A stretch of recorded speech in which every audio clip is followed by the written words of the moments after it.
Hello students, આપ સૌનું સ્વાગત છે મિત્રો આપણી YouTube ચેનલ પર। મિત્રો ઘણા સમયથી આ વિદ્યાર્થીઓની એક ફરમાઈશ હતી કે તમે ચેપ્ટર નંબર 1 થી શરૂઆત કરો, JEE નીટ માટેની MCQ ની સોલ્વ ટ્રીક આપો। તો આજે આપણે શરૂઆત કરશું ચેપ્ટર નંબર 1 થી 12મા ધોરણનું ચેપ્ટર 1 થી આપણી જર્ની સ્ટાર્ટ કરશું મિત્રો। MCQ માટેની સિરીઝ આપણે લોન્ચ કરશું મિત્રો। તો વિદ્યાર્થી મિત્રો હું જે અહીંયા સોલ્વ ટ્રીક આપું ચેપ્ટર 1 ની શરૂઆત કરીએ, થોડુંક રિવાઇઝ કરીએ, ક્રેશ કોર્સ જેવું કરીએ। તો આ ક્રેશ કોર્સમાં અહીંયા જે ટિપ્સ આપવામાં આવે મિત્રો, એ ટિપ્સ તમે તમારી નોટબુક્સમાં લખી લો એવી મારી તમને સૌને રિક્વેસ્ટ છે મિત્રો। તો ચાલો શરૂ કરીએ મિત્રો ચેપ્ટર નંબર 1 વિદ્યુત ભાર અને વિદ્યુત ક્ષેત્ર, જે ખૂબ જ અગત્યનું ચેપ્ટર છે। ઘણા બધા વિદ્યાર્થી મિત્રોને આ ચેપ્ટરના MCQ સોલ્વ કરવામાં પ્રોબ્લેમ પડે છે, તો આપણે એવો પ્રયાસ કરશું મિત્રો કે તમને MCQ ઈઝીલી કેમ સોલ્વ કરી શકો। તો આજનો લેક્ચર છે મિત્રો JEE નીટ અને ગુજકેટ જેવા MCQ સોલ્વ કરવા માટેની શોર્ટ ટ્રિક્સ। ઓકે, શરૂઆત કરીએ મિત્રો। વિદ્યાર્થી મિત્રો, તો ચેપ્ટર 1 વિદ્યુત ભાર અને વિદ્યુત ક્ષેત્ર, જે ચેપ્ટરની શરૂઆત આપણે વિદ્યુત ભાર, જે બેઝિક એલિમેન્ટ છે આ ચેપ્ટરનો, ત્યાંથી કરશું મિત્રો। તો સૌપ્રથમ વિદ્યુત ભાર એટલે શું મિત્રો? તો વિદ્યુત ભાર જે છે, જે રીતે મિત્રો ગુરુત્વાકર્ષણ બળ આપણે બે પાર્ટમાં આપણે ડિવાઈડ કરી નાખીએ કે ધોરણ 11 11th માં તમે ગુરુત્વ ક્ષેત્ર અને 12th માં તમે ભણો છો વિદ્યુત ક્ષેત્ર। તો ભૌતિક વિજ્ઞાનમાં જે રાશિને કારણે ગુરુત્વાકર્ષી બળ લાગે છે, ગુરુત્વ બળ મિત્રો, તો અહીંયા આવે છે મિત્રો વિદ્યુત બળ। ગુરુત્વ બળ લાગવા માટે જવાબદાર રાશિ છે મિત્રો દળ, તો વિદ્યુત બળ લાગવા માટેની જવાબદાર રાશિ છે વિદ્યુત ભાર, જેને આપણે Q વડે દર્શાવશું, ચાર્જ। તો સૌપ્રથમ મિત્રો તમારે એ જાણવું જોઈએ કે વિદ્યુત ભાર એટલે શું। તો વિદ્યુત ભાર જે છે એ મૂળભૂત આંતરિક ગુણધર્મ છે મિત્રો, મૂળભૂત આંતરિક ગુણધર્મ છે કે આપણે વ્યાખ્યા આ રીતે યાદ રાખેલી છે કે જે મૂળભૂત આંતરિક ગુણધર્મને કારણે વિદ્યુત બળ ઉત્પન્ન કરી શકાય, એ આંતરિક ગુણધર્મને કહેવાય વિદ્યુત ભાર। એટલે વિદ્યુત ભાર છે એ આંતરિક ઇન્ટરનલ પ્રોપર્ટીઝ છે મિત્રો। તો વિદ્યુત ભાર છે એ શું છે એની આપણે ચર્ચા કરી। હવે વિદ્યુત ભારના પ્રકાર વિશે મિત્રો ભણીએ કે વિદ્યુત ભાર જે કેવું છે। એ વિદ્યુત ભાર એ મૂળભૂત આંતરિક ગુણધર્મ ખરો મિત્રો, પણ આ વિદ્યુત ભાર ઉત્પન્ન કરી શકાય કે નહીં, અહીંયાથી આપણે શરૂઆત કરી। તો મિત્રો વિદ્યુત ભાર જે છે, વિદ્યુત ભાર એ આંતરિક ગુણધર્મ ખરો, આંતરિક ગુણધર્મ છે, તેનું હંમેશા સંરક્ષણ થાય છે, એટલે કે સંરક્ષણના નિયમનું પાલન કરે છે, તે હંમેશા પૂર્ણ ગુણાંકમાં હોય છે, જેને તમે ક્વોન્ટમીકરણ કહેશો। આ ક્વોન્ટમીકરણ એટલે Q NE, આપણે પ્લસ ઓર માઈનસ NE યાદ રાખશું, જ્યાં સ્મોલ e છે એ 1.6 ગુણ્યા 10⁻⁹ ઘાત વિદ્યુત ભારનો એકમ છે કુલમ। મિત્રો વિદ્યુત ભારનો એમકેસ એકમ છે કુલમ। કુલમ વૈજ્ઞાનિકના નામ ઉપરથી હોય તેને કેપિટલ C વડે દર્શાવશું, પણ વિદ્યાર્થી મિત્રો એનો CGS એકમ છે એ સ્ટેટ કુલમ છે, સ્ટેટ કુલમ, અથવા આપણે એને ઇલેક્ટ્રોસ્ટેટ યુનિટ 1 ESU પણ કહી શકો મિત્રો। 1 state coulomb, 1 coulomb is equal two 10 state coulomb. આ સંબંધ મિત્રો યાદ રાખજો, 1 coulomb is equal two 10 state coulomb. તો મિત્રો હવે વાત કરીએ કે વિદ્યુત ભાર જે છે, વિદ્યુત ભાર પૂર્ણ ગુણાંકમાં, વિદ્યુત ભાર આંતરિક ગુણધર્મ છે, સંરક્ષણના નિયમનું પાલન કરે છે, તે અદિશ રાશિ છે મિત્રો, અદિશ રાશિ, દિશા હોય નહીં મિત્રો। તો આટલી વસ્તુ તમારે યાદ રાખવાની છે। આ વિદ્યુત ભારની બેઝિક પ્રોપર્ટી હતી। હવે વિદ્યુત ભારના પ્રકાર વિશે મિત્રો ભણીએ આપણે। તો વિદ્યુત ભારના પ્રકાર, મૂળભૂત રીતે વિદ્યુત ભારના બે જ પ્રકાર છે મિત્રો, ધન અને ઋણ, પોઝિટિવ નેગેટિવ। પણ કોઈ પણ વિદ્યુત ભાર જે છે એ ધન ક્યારે બને? હવે પ્રશ્ન આપણને આવો થવો જોઈએ મિત્રો, કે ધારો કે એક વિદ્યુતભાર ધન, આ ધારો કે વિદ્યુતભાર છે, અને મારે ધન બનાવવો, તો મિત્રો ધન બનાવવા માટે આ જે પદાર્થ છે ઇલેક્ટ્રોન ગુમાવવા પડે મિત્રો. ઇલેક્ટ્રોન ગુમાવે તો વિદ્યુતભાર પ્લસ બનશે, બીજો ઇલેક્ટ્રોન ગુમાવ્યો પ્લસ બન્યો, ત્રીજો ઇલેક્ટ્રોન ગુમાવ્યો પ્લસ બન્યો. ઇલેક્ટ્રોન જે છે એ મૂળભૂત વિદ્યુતભાર છે જેનું મૂલ્ય 1.6 × 10⁻⁹ કુલમ છે. એટલે જો આ પદાર્થ 3 ઇલેક્ટ્રોન ગુમાવે તો +3 વિદ્યુતભાર પ્રાપ્ત કરે. જો આ પદાર્થ n ઇલેક્ટ્રોન ગુમાવે, આવી રીતે ઇલેક્ટ્રોન ગુમાવે છે તો Q +ne. હવે મિત્રો તમને પ્રશ્ન એવો થાય કે ઇલેક્ટ્રોન ગુમાવે છે તો 1 ઇલેક્ટ્રોન જેટલું દળ ઘટશે. તો હા, ચોક્કસ મિત્રો કે વિદ્યુતભાર જ્યારે કોઈ પદાર્થ ઇલેક્ટ્રોન ગુમાવે તો એ વિદ્યુતભાર ધન વિદ્યુતભાર બનશે. Q +ne. અને તેના દળમાં ઘટાડો થશે. ડેલ્ટા m n × me જેટલો દળ ઘટશે. જ્યાં n એટલે પૂર્ણાંક સંખ્યા, 3 ઇલેક્ટ્રોન તો n ના સ્થાને 3 મૂકી દો. હવે પ્રશ્ન me એટલે ઇલેક્ટ્રોન નું દળ મિત્રો યાદ રાખી લ્યો. n me એટલે ઇલેક્ટ્રોન નું દળ 9.1 × 10⁻31 કિલોગ્રામ મિત્રો. તો Q વિદ્યુતભાર અને દળ માં ફેરફાર થઈ શકે મિત્રો. જો પદાર્થ ઇલેક્ટ્રોન ગુમાવે તો ધન વિદ્યુતભારિત બને, અને ધન વિદ્યુતભારિત બને ત્યારે દળમાં ઘટાડો થાય. કેટલો ઘટાડો અહીંયા આપણે લખેલું છે મિત્રો. તો તમારે યાદ રાખવાના મુદ્દા હું અહીં લખતો જાઉં છું. જો પદાર્થ ઇલેક્ટ્રોન મેળવે, ઇલેક્ટ્રોન આવ્યો, ઇલેક્ટ્રોન ઋણ વિદ્યુતભારિત છે મિત્રો, તો Q -ne છે. આથી તેના દળમાં વધારો થશે, એટલે દળ વધે. તો મેં અહીંયા લખ્યું છે +nme. પણ દળ છે એ ધન કે ઋણ હોઈ શકે નહીં, એટલે આપણે યાદ રાખવા માટે ઘટે કે વધે યાદ રાખશું. જો ઇલેક્ટ્રોન ગુમાવે તો દળ ઘટે, ઇલેક્ટ્રોન મેળવે તો દળ વધે. તો યાદ રાખજો મિત્રો, જ્યારે કોઈ પદાર્થ વિદ્યુત ભારિત થાય ત્યારે એના દળમાં વધારો અથવા ઘટાડો થઈ શકે. આ યાદ રાખજો, MCQ માટેનો પોઈન્ટ છે કે પદાર્થ ઇલેક્ટ્રોન મેળવે કે ગુમાવે તો એના દળમાં અનુક્રમે વધે અને ઘટે. હવે તમને પ્રશ્ન એવો થાય મિત્રો કે આ જે પદાર્થ છે ને મારે વિદ્યુત ભારિત કરવો છે, તો વિદ્યુત ભારિત કરવાની રીત કેટલી મિત્રો? તો એના માટે આપણે સમજીએ. હવે મિત્રો વિદ્યુત ભારિત કરવાની રીત એટલે કે અત્યારે તમે ભણ્યા વિદ્યુત ભાર જે છે એ તો ધન ને ઋણ હોઈ શકે. વિદ્યુત ભારિત વસ્તુ થાય તો તેના દળમાં ફેરફાર થાય.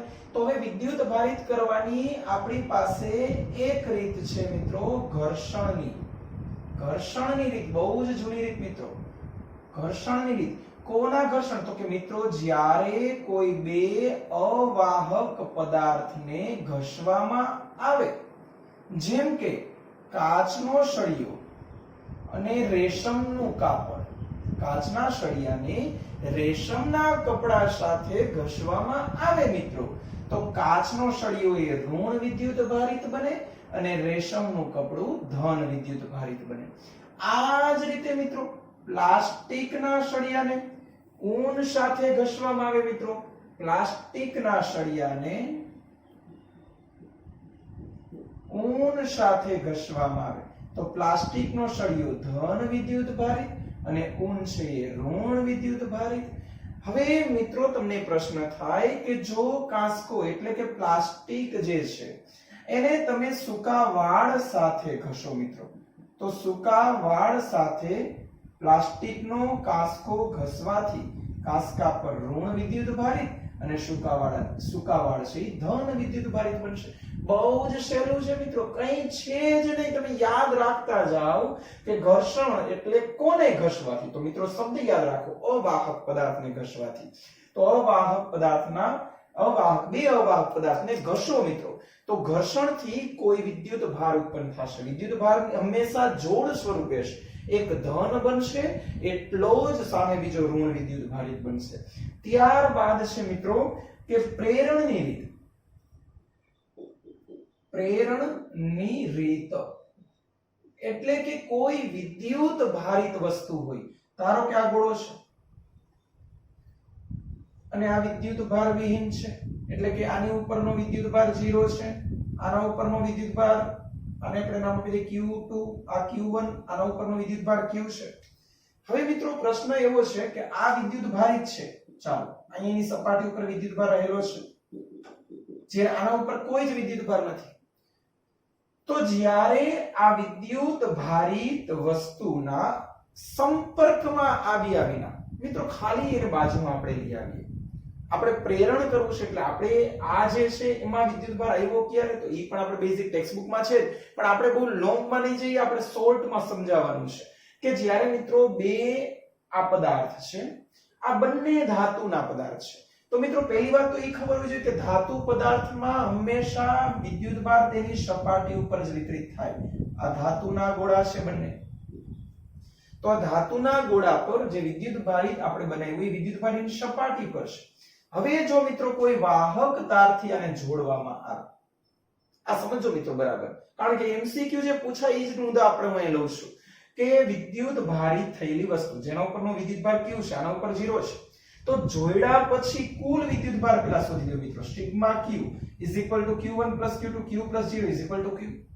હવે જ્યારે આને સંપર્કમાં લાવીને છૂટા પાડવામાં આવે તો બંને પર વિદ્યુત ભારની વહેંચણી કેવી થશે મિત્રો, તો એના કદ પર આધાર રાખે મિત્રો. એટલે કે ધારો કે બંનેની ત્રિજ્યા અત્યારે હું સમાન લઉં છું, એટલે કે સમાન ગોળા છે, તો બંને પર વિદ્યુત ભારની વહેંચણી કુલ વિદ્યુત ભાર બાય 2 થશે, એટલે કે આ q બાય 2 થશે, આ q બાય 2 થશે. હવે મિત્રો આને ઇલેક્ટ્રોન આપ્યા છે એટલે આ પ્લસ બનશે, આને મેળવ્યા છે એટલે માઈનસ બનશે. હવે ધારો કે 1 2 3 4 5 6 7 અને 8 બનાવી દઈએ, 8 પ્લસ હતા, તો હવે મિત્રો આના ઉપર 1 2 3 4, આના ઉપર 1 2 3 4, આવી રીતે મિત્રો વિદ્યુત ભારની વહેંચણી થશે. તો તમે યાદ એટલું રાખો મિત્રો કે જે મોટો હોય એ પ્લસ બનશે, નાનો હોય એટલે કે જેની પાસે કઈ હતું જ નહીં એ માઈનસ બનશે, કારણ કે ઇલેક્ટ્રોન મેળવશે. બે પાણીની ટાંકી સરખી હોય, સેમ લેવલ હોય, બંને 500 લીટરની છે, એક ફૂલ ભરેલી છે, એક સંપૂર્ણ ખાલી છે. જ્યારે બંનેને જોડવામાં આવે કોઈ પાઇપની મદદથી તો પાણીનો પ્રવાહ કેવા જશે મિત્રો, તો યાદ રાખો વધુથી ઓછા તરફ જ જાય મિત્રો, વધુ ઉર્જાથી ઓછા ઉર્જા તરફ જ ઉર્જાનું પ્રસરણ થાય, વધુ સ્થિતિમાનથી ઓછા સ્થિતિમાન, જે આપણે બીજા ચેપ્ટરમાં ભણશું. તો આ જે છે વધુ વિદ્યુત ભારથી ઓછા વિદ્યુત ભાર તરફ થશે. ક્યાં સુધી થશે મિત્રો, ક્યાં સુધી થશે, પ્રશ્ન આપણને આ છે મિત્રો. તો બંને જો અડધા અડધા થઈ જાય એટલે કે બેયનું લેવલ ઇક્વલ થઈ જાય તો પાણીનો પ્રવાહ બંધ થઈ જશે. તો આ રીતે શીખો મિત્રો. તો આ પ્રેરણની રીત પછી મિત્રો સમજવાનું છે કે ઘર્ષણની રીત પછી પ્રેરણની એટલે કે વિદ્યુત ભારિત વસ્તુના સંપર્કમાં લાવીને, તો આ સમજ્યા પછી મારે તમને એ બતાવવું હતું મિત્રો કે કુલ વિદ્યુત ભાર જે છે એટલે કે આખા તંત્રનો કુલ વિદ્યુત ભાર, આખું તંત્ર એટલે કે આ બંને ગોળામાં આવી જાય છે મિત્રો, તો આ બંને ગોળાનો કુલ વિદ્યુત ભાર સિગ્મા q 0 રહે છે મિત્રો. સમજવા જેવો મુદ્દો આ છે. જો એમસીક્યુ માં તમને પ્રશ્ન પૂછે કે આ બંને ગોળા જે છે સંપર્કમાં લાવીને છૂટા પડ્યા પછી આખા તંત્રનો કુલ વિદ્યુત ભાર 0 રહે મિત્રો, જેટલો આ ધન છે એટલો ઋણ છે. ઓકે, તો હજી આપણે આગળ વધીએ કે હવે આ જે છે પ્રકાર તો આપણે સમજાવી દીધા કે વિદ્યુત ભારને મિત્રો ધ્રુવત્વ એટલે શું, આ એમસીક્યુ ઘણી વખત પૂછાયેલો છે. ધ્રુવત્વ એટલે કે જે રાશિ બે વિદ્યુત ભારોને એકબીજાથી જુદા પાડે છે. કઈ રાશિ મિત્રો, તો એક ધન છે એક ઋણ છે, તો આ ધન અને ઋણ છે એ ધ્રુવત્વ કહેવાય, ધ્રુવ પોલારિટી છે મિત્રો. તો આ પોલારિટી સમજી ગયા. ત્યારબાદ કોણ, મૂળભૂત કોણ મિત્રો,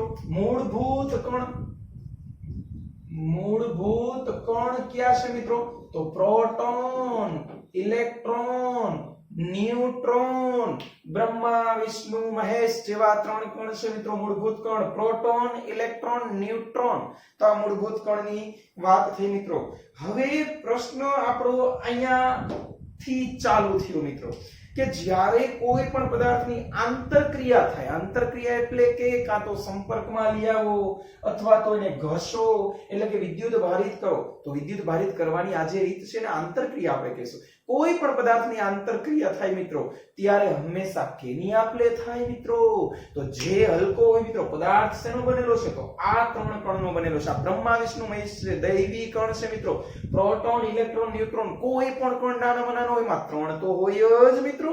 તો પ્રોટોન, ઇલેક્ટ્રોન, ન્યુટ્રોન આ 3 માંથી જે હલકામાં હલકો કણ છે એની આપલે થશે. તો હલકામાં હલકો કોણ છે મિત્રો, ઇલેક્ટ્રોન, એટલે ઇલેક્ટ્રોનની આપલે થાય મિત્રો. કોઈ પણ પદાર્થની આંતરક્રિયા દરમિયાન હંમેશા ઇલેક્ટ્રોનની આપલે થાય મિત્રો. ત્યારબાદ હવે આ જે વિદ્યુત ભાર છે મિત્રો, હવે મિત્રો આ સમજો કે જો વિદ્યુત ભાર q સ્થિર હોય એટલે કે એનો વેગ 0 હોય મિત્રો. વિદ્યુત ભાર સ્થિર હોય, જેમ કે પહેલું ચેપ્ટર સ્થિત વિદ્યુત શાસ્ત્ર છે, તો વિદ્યુત ભાર સ્થિર હોય ત્યારે આ વિદ્યુત ભાર માત્ર ને માત્ર વિદ્યુત ક્ષેત્રને ઉત્પન્ન કરશે, ઇલેક્ટ્રિક ફિલ્ડને ઉત્પન્ન કરે. સ્થિર વિદ્યુત ભાર હશે એ વિદ્યુત ક્ષેત્રને ઉત્પન્ન કરશે. ત્યારબાદ આપણો પ્રશ્ન છે કે વિદ્યુત ભાર જો ગતિ કરતું હોય એટલે કે v not equal to 0 હોય, વિદ્યુત ભાર ગતિ કરે છે એટલે કે વેગમાં ફેરફાર થતો હશે એટલે પ્રવેગી ગતિ કરતો હશે, પ્રવેગી ગતિ કરતો હશે વિદ્યુત ભાર, તો વિદ્યુત ક્ષેત્ર પ્લસ ચુંબકીય ક્ષેત્ર, ચુંબકીય ક્ષેત્રને મેં b વડે દર્શાવ્યું છે એટલે કે જ્યારે વિદ્યુત ભાર પ્રવેગી ગતિ કરે ત્યારે વિદ્યુત ક્ષેત્ર પ્લસ ચુંબકીય ક્ષેત્ર મળે. ત્યારબાદ હવે જો આ વિદ્યુત ભાર અહીંયા પ્રવેગી જે લખ્યું છે એના સ્થાને આપણે વેગ નોટ ઇક્વલ ટુ 0 હોય પણ અચળ વેગી ગતિ કરતો હોય મિત્રો, સમજવાનો આ મુદ્દો છે. અચળ વેગ હોય, વેગ અચળ હોય, v અચળ છે, આનો અર્થ એવો થયો મિત્રો કે પ્રવેગ 0 હશે તો અચળ વેગી ગતિ કરતો હોય વિદ્યુત ભાર ત્યારે મિત્રો વિદ્યુત ક્ષેત્ર અને ચુંબકીય ક્ષેત્ર બંને ગતિ કરશે, બંને ક્ષેત્ર ઉત્પન્ન કરી શકશે.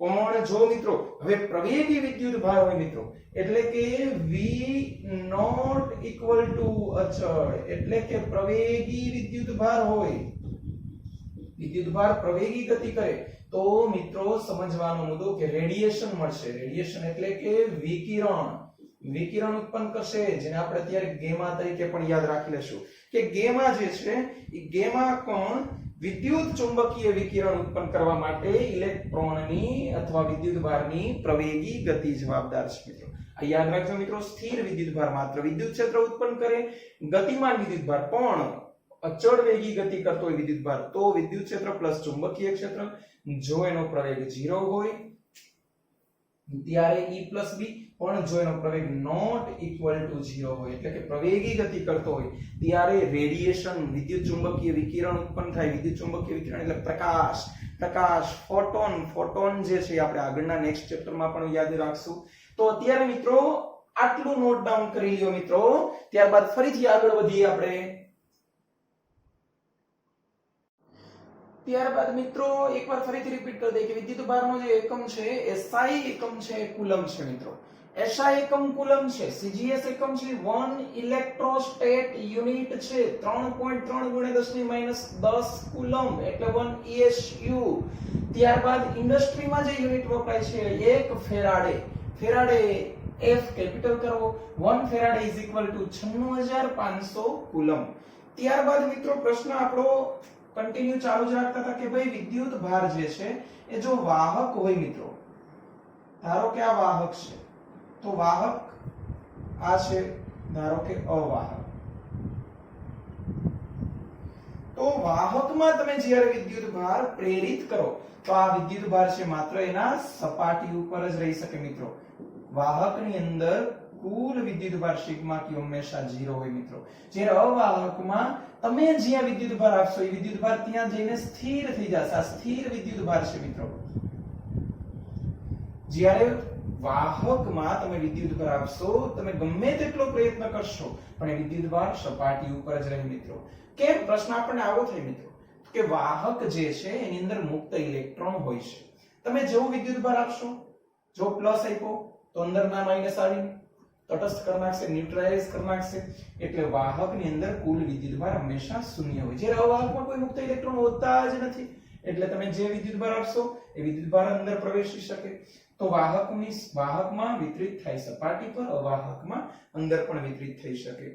ત્યારબાદ આ જે પ્રેરિત વિદ્યુત ભાર છે, આ પ્રેરિત વિદ્યુત ભાર કઈ રીતે મિત્રો એ શોધવા માટેની ટ્રીક આપણે યાદ રાખીએ કે વિદ્યુત ભાર, પ્રેરિત વિદ્યુત ભારની વાત કરીએ કે આ પ્રેરિત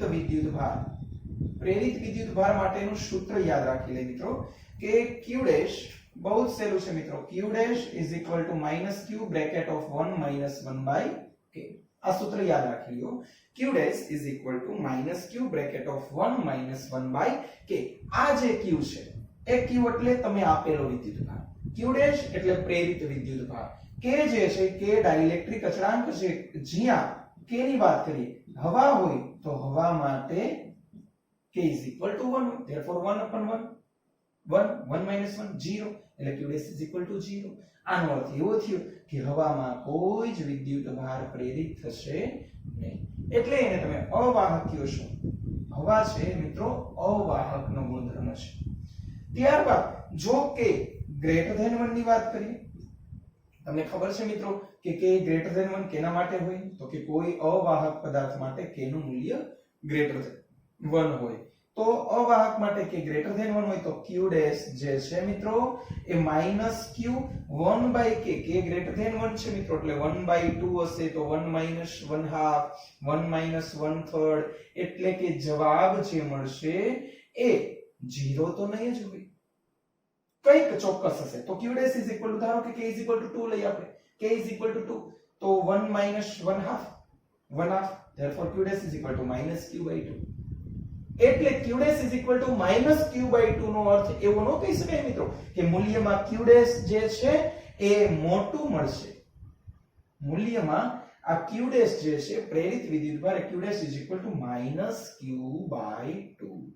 સોરી, જે વિદ્યુતભાર છે q ડેશ એ પ્રેરિત થયેલો વિદ્યુતભાર છે તો q dash is equal to minus q by 2 હોય તો આનો અર્થ એવો થયો કે q કરતા અડધું મૂલ્ય મળે છે એટલે q dash less than q મળશે. હવે મિત્રો આ k ઇક્વલ ટુ 1 આવી ગયું, k ગ્રેટર ધેન 1 આવી ગયું તો વાહક અવાહકની વાત તો પૂરી અહીંયા થઈ. પણ મિત્રો કે શૂન્ય અવકાશ માટે તમે k ઇક્વલ ટુ 1 લ્યો છો પણ વાહક પદાર્થ હોય, હમણાં આપણે વાત કરી કે વાહક, તો વાહક માટે શું હોય મિત્રો તો k ઇક્વલ ટુ ઇન્ફાઇનાઇટ હોય અને k ઇક્વલ ટુ ઇન્ફાઇનાઇટ હોય એટલે જ મિત્રો અહીંયા આપણે ચેક કરીએ કે minus q 1 minus 1 by infinite is equal to 0, therefore q dash is equal to minus q. આ સમજવાનું છે મિત્રો. આનો અર્થઘટન આપણે કરીએ કે k equal to infinite આ વાહક માટેની વાત છે, એટલે કે પ્રેરિત વિદ્યુતભાર જો તમે ધન આપશો તો અંદર ઋણ પ્રેરિત થશે, એટલે કે ધારો કે અહીંયા મેં પ્લસ આપેલો છે તો બાજુમાં માઈનસ થશે, પ્લસ છે માઈનસ પ્લસ છે માઈનસ પ્લસ છે minus minus minus minus minus, જેથી કરીને આ પ્લસ માઈનસ ની જોડ છે એના કારણે કુલ વિદ્યુતભાર મિત્રો 0 બની જશે. તો વાહકમાં જે પ્રેરિત વિદ્યુતભાર હોય એ q dash is equal to minus q હોય, એટલે કે તમે જો માઈનસ આપશો તો અંદર પ્લસ બનશે, જેથી કરીને q માઈનસ હોય તો માઈનસ માઈનસ પ્લસ બનશે, પ્લસ આપશો તો માઈનસ ક્રિએટ થશે. તો આ યાદ રાખજો મિત્રો. ત્યારબાદ મિત્રો કે વિદ્યુતભાર જે છે q એની આપણે વાત કરીએ કે બે ગોળા જે છે સમાન ત્રિજ્યા હોય તો આપણે એ સમજી લીધું છે મિત્રો, પણ હવે અસમાન ત્રિજ્યા હોય, ધારો કે એક ગોળો છે જેની ત્રિજ્યા આપણે r1 લીધી છે અને બીજો એક નાનો ગોળો છે જેની ત્રિજ્યા આપણે r2 લીધી છે.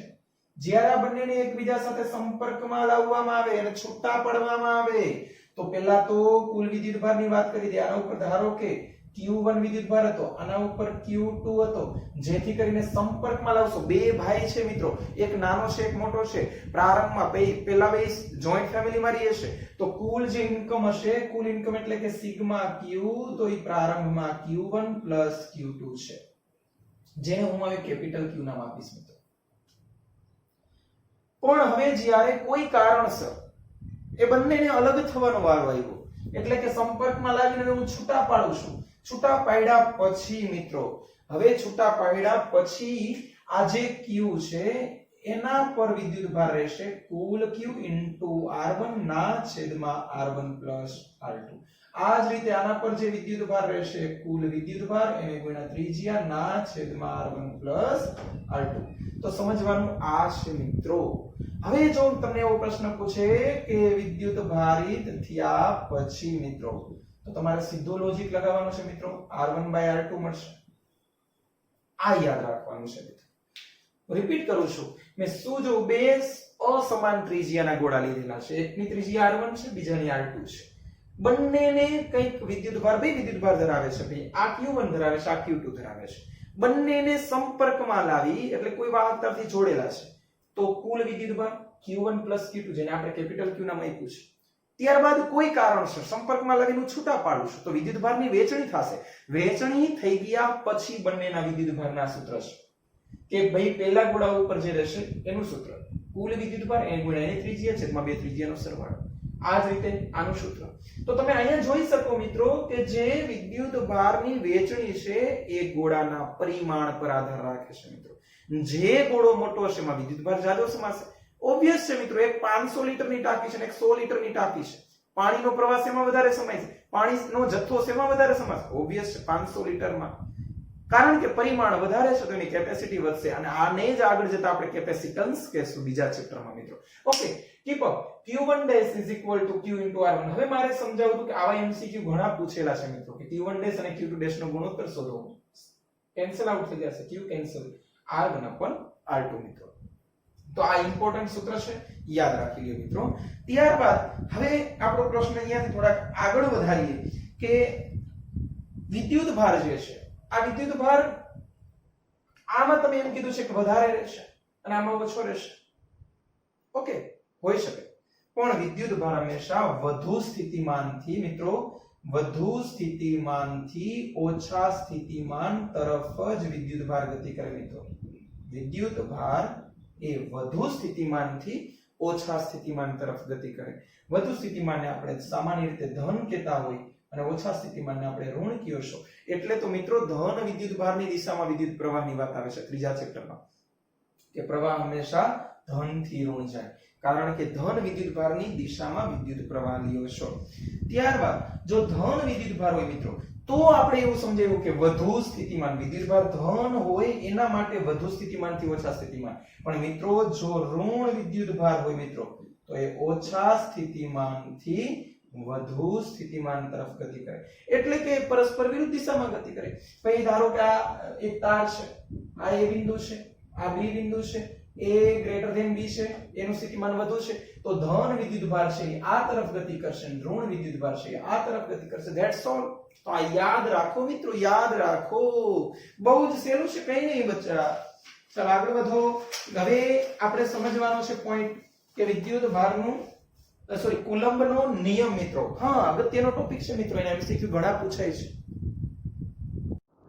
હા તો મિત્રો કુલંબનો નિયમ. તો પહેલી વાત કુલંબનો નિયમ હું બોલી જાઉં છું. બે બિંદુવત સ્થિર વિદ્યુત ભારો વચ્ચે લાગતું વિદ્યુત બળ એ તેમના વિદ્યુત ભારના ગુણાકારના સમપ્રમાણમાં તેમની વચ્ચેના અંતરના વર્ગના વ્યસ્ત પ્રમાણમાં હોય છે. ચલે છે કાઢીને કચડાંક મૂક્યું અચળાંક 1/4πε0 છે, જેને સરળતા ખાતર k લખશે, પણ આપણે k નહીં લખીએ કારણ કે આ k અને આ k બે અલગ અલગ છે મિત્રો. એટલે 1/4πε0 જ રાખશું. આ k છે એ ડાઇલેક્ટ્રિક અચળાંક છે મિત્રો. બે બિંદુવત વિદ્યુત ભાર હોવા જોઈએ. બિંદુવત હોવા જોઈએ પહેલી શરત. પછી બીજી શરત સ્થિર હોવા જોઈએ, ગતિ કરતા ન હોવા જોઈએ. ગતિમાન વિદ્યુત ભાર માટે કુલંબનો નિયમ લાગુ પડતો નથી. પછી બે વિદ્યુત ભાર વચ્ચેનું અંતર ઓછામાં ઓછું 10⁻14 મીટર કરતા મોટું, એટલે કે ન્યુક્લિયસની અંદર કુલંબનો નિયમ લાગુ પડે નહીં. તો આટલી વસ્તુ આ છે કુલંબના નિયમની મર્યાદા મિત્રો. હવે આ જે છે એ હવા માટેની વાત કરીએ કે આ કુલંબનો નિયમ છે. પણ મિત્રો જ્યારે કોઈ માધ્યમ આવે, કોઈ માધ્યમ બે વિદ્યુત ભાર વચ્ચે કોઈ માધ્યમ હોય તો માધ્યમમાં ઉત્પન્ન થતું બળ એ શૂન્યાવકાશના બળ કરતા k માં ભાગનું હોય. આ જે k છે મિત્રો એ k છે ડાઇલેક્ટ્રિક અચળાંક. ડાઇલેક્ટ્રિક નું ગુજરાતી થાય મિત્રો અવાહક. તો Fm F0/k એટલે કે ડાઇલેક્ટ્રિક અચળાંકના ભાગનું થઈ જાય. તો મિત્રો આ k જે છે તમે જાણો છો કે k 1 અહીંયા લખેલું જ છે મિત્રો. ઓકે, તો આપણે કઈ લખવાની જરૂર નથી, અહીંયા લખેલું જ છે મેં કે જો માધ્યમ તરીકે બે બિંદુવત વિદ્યુત ભારો વચ્ચે સંપૂર્ણ રીતે માધ્યમ હવાનું હોય તો k 1 મૂકી દો. therefore Fm F0. therefore આ કેસ માટે Fm F0. ત્યારબાદ k ઇન્ફાઇનાઇટ વાહક તારથી બંનેને જોડી દો, એટલે કે બે બિંદુવત વિદ્યુત ભાર છે એની વચ્ચે વાહક માધ્યમ છે. તો વાહક માટે k ઇન્ફાઇનાઇટ. therefore Fm 0. કોઈ જ બળ નહીં લાગે મિત્રો. ત્યારબાદ અવાહક k greater than 1. therefore Fm F0 એટલે કે બળમાં ઘટાડો થાય.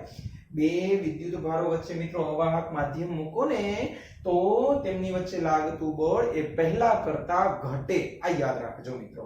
ક્યારે ઇક્વલ બને? તો હવા હોય ત્યારે. ક્યારે 0 બને? વાહક હોય ત્યારે. અવાહક હોય તો શું થાય? તો ઘટે. આ સિક્વન્સ યાદ રાખી લ્યો મિત્રો. હવે પ્રશ્ન આપણો આ જે છે એ સંપૂર્ણ રીતે દરેક વખતે સંપૂર્ણ રીતે માધ્યમ ફિલ અપ કરેલું હોય એવું જરૂરી નથી. પણ આવું હોય મિત્રો કે ધારો કે આ એક વિદ્યુતભાર છે Q1 અને બીજો વિદ્યુતભાર છે અહીંયા Q2. આ બે વચ્ચેનું અંતર પ્રારંભમાં અત્યારે જે છે કુલ અંતર આ બે વચ્ચેનું એ r છે મિત્રો.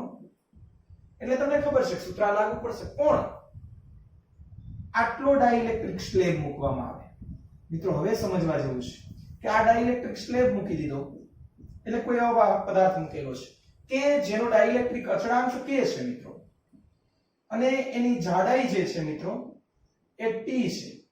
તો t જેટલી જાડાઈ અને k જેટલો ડાઇલેક્ટ્રિક અચળાંક ધરાવતું માધ્યમ મૂકવામાં આવે તો મિત્રો Fm = 1/4 pi epsilon 0 Q1 Q2 upon r minus t plus t root k. આનો સ્ક્વેર મિત્રો. આ સૂત્ર યાદ રાખવાનું છે તમારે. Fm = 1/4 pi epsilon 0 Q1 Q2 upon r. r એટલે બે વિદ્યુતભાર વચ્ચેનું અંતર, t એટલે ચોસલાની એ જાડાઈ, આ જે સ્લેબ છે એની જાડાઈ, k એટલે કે ડાઇલેક્ટ્રિક અચળાંક.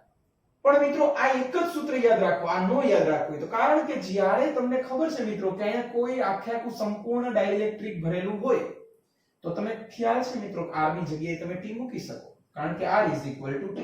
r = t therefore cancel. therefore t ના સ્થાને r મૂકી શકો તો r સ્ક્વેર √ k નો સ્ક્વેર એટલે k. therefore સૂત્ર બની ગયું મિત્રો કે જો r = t હોય તો Fm = 1/4 pi epsilon 0 Q1 Q2. આ કેન્સલ આઉટ થઈ જશે. અહીંયા r સ્ક્વેર √ k જે છે એનો સ્ક્વેર એટલે k થઈ જશે. એટલે આ સૂત્ર બની ગયું મિત્રો F0/k. પાછું આ સૂત્ર આવી ગયું મિત્રો. તો યાદ રાખો મિત્રો, એક સૂત્ર યાદ રાખી લો. Fm = 1/4 pi epsilon 0 Q1 Q2 upon r minus t plus t root k નો સ્ક્વેર. તો આટલું યાદ રાખવાનું છે મિત્રો. ત્યારબાદ આપણે આગળ વધીએ મિત્રો. હવે કુલમના નિયમ પછી સંતુલનની વાત. હવે મિત્રો સંતુલન માટેના MCQ પણ વિદ્યુતભારના ટોપિકમાં પૂછાય છે. જેમ કે ધારો કે બે વિદ્યુતભાર તમને આપેલા હોય કે એક છે વિદ્યુતભાર Q1 અને બીજો વિદ્યુતભાર છે મિત્રો Q2. અને પ્રશ્ન તમને એવો પૂછે કે કોઈ ત્રીજો વિદ્યુતભાર કેપિટલ Q ને આ બંનેને જોડતી રેખા પર કયા સ્થાને મૂકવો જોઈએ કે જેથી કરીને આ તંત્ર સંતુલનમાં રહે. તો પહેલો પ્રશ્ન તમને એ ખબર છે મિત્રો કે આ Q1 Q2 જો Q1 Q2 સજાતીય હોય એટલે કે કાં તો બંને ધન હોય અથવા બંને ઋણ હોય તો જે મિત્રો આ મૂલ્યમાં જે નાનો હોય ને એની બાજુ ત્રીજો વિદ્યુતભાર મૂકવો. એટલે કે આ બંનેને જોડતી રેખા પર જ મૂકશું.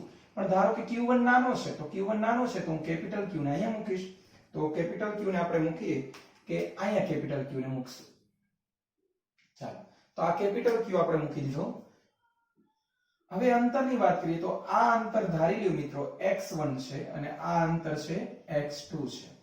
તો આ અંતર શોધવા માટેનું સામાન્ય સૂત્ર મિત્રો કે Q1 upon Q2 is equal to x1 upon x2 એનો સ્ક્વેર. તો આ યાદ રાખી લો મિત્રો. ઓકે, તંત્ર સંતુલનમાં રહે એટલે કે આ Q1 અને Q2 બંને સજાતીય હોય એટલે કે કાં બંને ધન હોય અથવા બંને ઋણ હોય અને જો મૂલ્યમાં જે નાનો હોય એની બાજુમાં ત્રીજો વિદ્યુતભાર રહે એટલે કે આ x1 < x2 છે. x1 x2 શોધવું હોય Q1 Q2 તમને આપેલું હોય તો તમને આ સૂત્ર ઉપયોગી છે. આ બંને વચ્ચેનું કુલ અંતર x છે મિત્રો.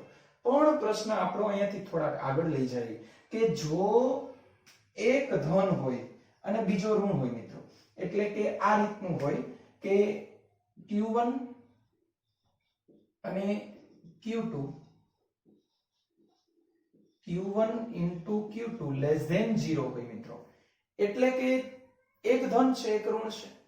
ધારો કે હું Q1 ને ઋણ માનું છું, આ ઋણ છે અને આ શું છે મિત્રો ધન છે. ઓકે, આ માઈનસ છે અને આ પ્લસ છે. તો તંત્રને સંતુલનમાં રાખવા માટે ત્રીજો વિદ્યુતભાર Q ને નાનાની નજીક એટલે કે માઈનસ બાજુ અહીંયા હું મૂકીશ અને આ જે છે મિત્રો અહીંયાથી આ અંતરને હું x1 કહું છું અને અહીંયાથી આ અંતરને x2 કહું છું.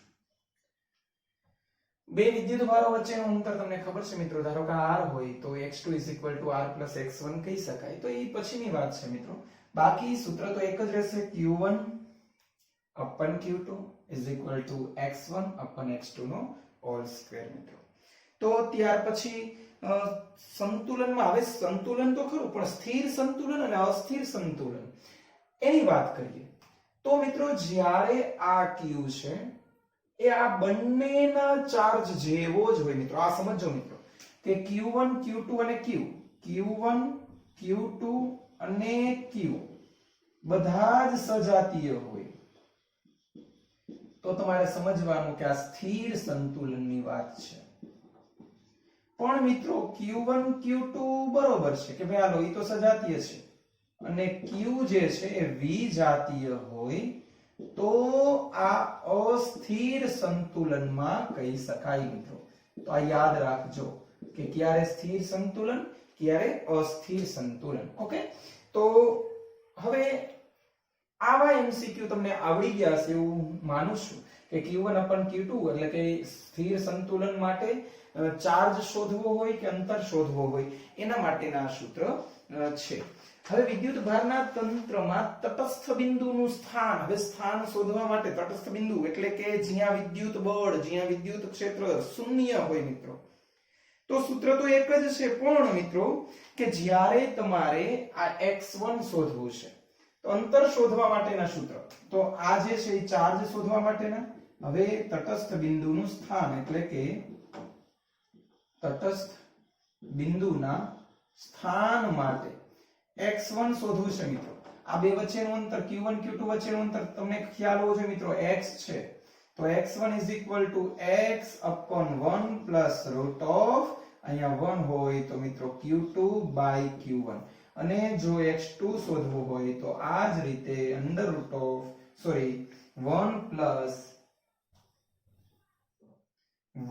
Plus root of q1 by q2. તો આ સૂત્ર યાદ રાખી લ્યો મિત્રો કે x1 અને x2 શોધવા માટેના આ સૂત્ર છે. ઓકે મિત્રો, તો ત્યારબાદ હવે નિયમિત વિદ્યુત ક્ષેત્ર માં જ્યારે ક્ષેત્રને લંબ રૂપે વિદ્યુત ભાર દાખલ થાય અને તમને પૂછે કે કેવી ગતિ કરે તો યાદ રાખજો મિત્રો પરવલયાકાર ગતિ કરે. કઈ રીતે મિત્રો? તો આપણે સમજીએ કે ભાઈ ધારો કે આ વિદ્યુત ક્ષેત્ર છે, આ રીતે વિદ્યુત ક્ષેત્ર બતાવી આપણે. આ વિદ્યુત ક્ષેત્રમાં તમે ઇલેક્ટ્રોનને દાખલ કરો છો, ઇલેક્ટ્રોનને ધારો કે દાખલ કર્યો. વિદ્યુત ક્ષેત્ર મિત્રો તમને ખ્યાલ હોવો જોઈએ પ્લસ થી માઈનસ હોય. તો ઇલેક્ટ્રોન છે આ રીતે ગતિ કરશે પરવલયાકાર, અને આ પરવલયાકાર જે ગતિ છે એનું સમીકરણ મિત્રો y =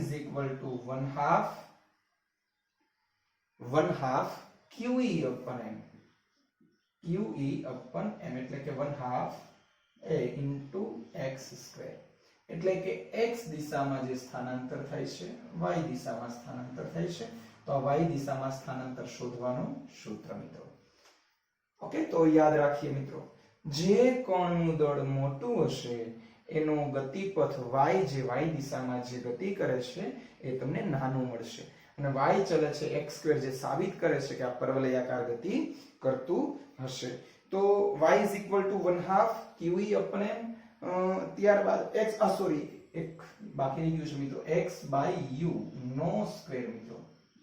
પ્રારંભિક, જ્યાં u એટલે પ્રારંભિક વેગ, પ્રારંભિક વેગની પણ આમાં વાત આવશે. v = v0 + at કરીએ મિત્રો તો v = v0 plus a એટલે QE/m into t, એટલે કે v = QE/m into t મિત્રો. તો આ થોડું યાદ રાખજો, v છે t ને સમપ્રમાણમાં છે. તો યાદ રાખવા જેવા મુદ્દા મિત્રો ગણી શકાય કે v y દિશામાં ગતિ કરે છે, y દિશામાં પ્રારંભિક વેગ 0 છે, x દિશામાં કંઈક આપ્યો છે તો v of y અને v of x = u છે. ઓકે, તો અહીંયા સુધી આપણે રાખીએ મિત્રો. હવે ત્યારબાદ આપણે નેક્સ્ટ લેક્ચરમાં વિદ્યુત ક્ષેત્ર માટેના મુદ્દા ભણશું. હજી સંતુલન માટે તમને આવો એમસીક્યુ પણ પૂછી શકે મિત્રો કે ધારો કે ત્રિકોણ છે, આ ત્રિકોણ ના 3 શિરોબિંદુ, આ ત્રિકોણ છે, ત્યારબાદ ચોરસ પૂછે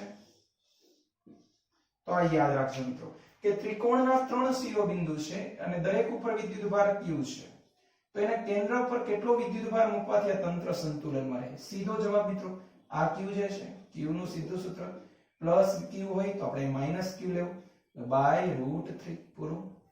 આ યાદ રાખો મિત્રો, આ ટ્રીક બધી છે મિત્રો. હવે આ જ રીતે આ Q છે, ચોરસના 4 શિરોબિંદુ છે, એના કેન્દ્ર પર તમને પૂછેલું છે કે ભાઈ Q છે તો આ Q નું મૂલ્ય કેટલું થાય? તો Q પ્લસ Q છે તો માઈનસ Q બાય 4 બ્રેકેટમાં 2√2 પ્લસ 1. આ યાદ રાખવાનું છે મિત્રો. આ બધા સૂત્ર જે શોર્ટકટ હું તમને અહીં આપું છું મિત્રો, એ યાદ રાખવાનો પ્રયત્ન કરો મિત્રો.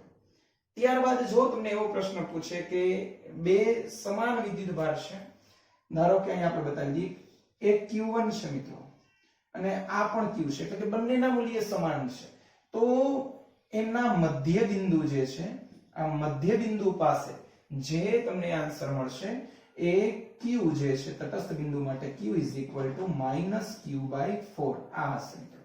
તો આ યાદ રાખો, આટલું યાદ રાખી લ્યો મિત્રો. ત્યારબાદ ફરી પાછા મળશું નેક્સ્ટ લેક્ચરમાં. હવે વિદ્યુત ક્ષેત્ર, આ વિદ્યુત ભારનો ટોપિક અહીં ઓલમોસ્ટ પૂરો થાય છે, છતાંય આપણે કવર કરતા જશું, વચ્ચે આવશે તો આપણે લેતા જશું. વિદ્યુત ક્ષેત્ર ના ટોપિકના એમસીક્યુ જે પૂછવા માટેની શોર્ટકટ છે મિત્રો, એ ખૂબ જ અગત્યની ને ખૂબ જ અઘરા એમસીક્યુ સોલ્વ કરવા માટેની ટ્રીક છે, જે જી અને નીટ માટે એમસીક્યુ હોય જ છે મિત્રો. તો આ લેક્ચર ને વ્યવસ્થિત તમે નોટ ડાઉન કરી લ્યો, ત્યારબાદ સમજીને ફરીથી આપણે મળશું બીજા લેક્ચરમાં. ત્યાં સુધી જોતા રહો આ લેક્ચર, અને મિત્રો વધુ ને વધુ લાઈક, શેર અને સબસ્ક્રાઇબ કરવાનું ભૂલોમાં.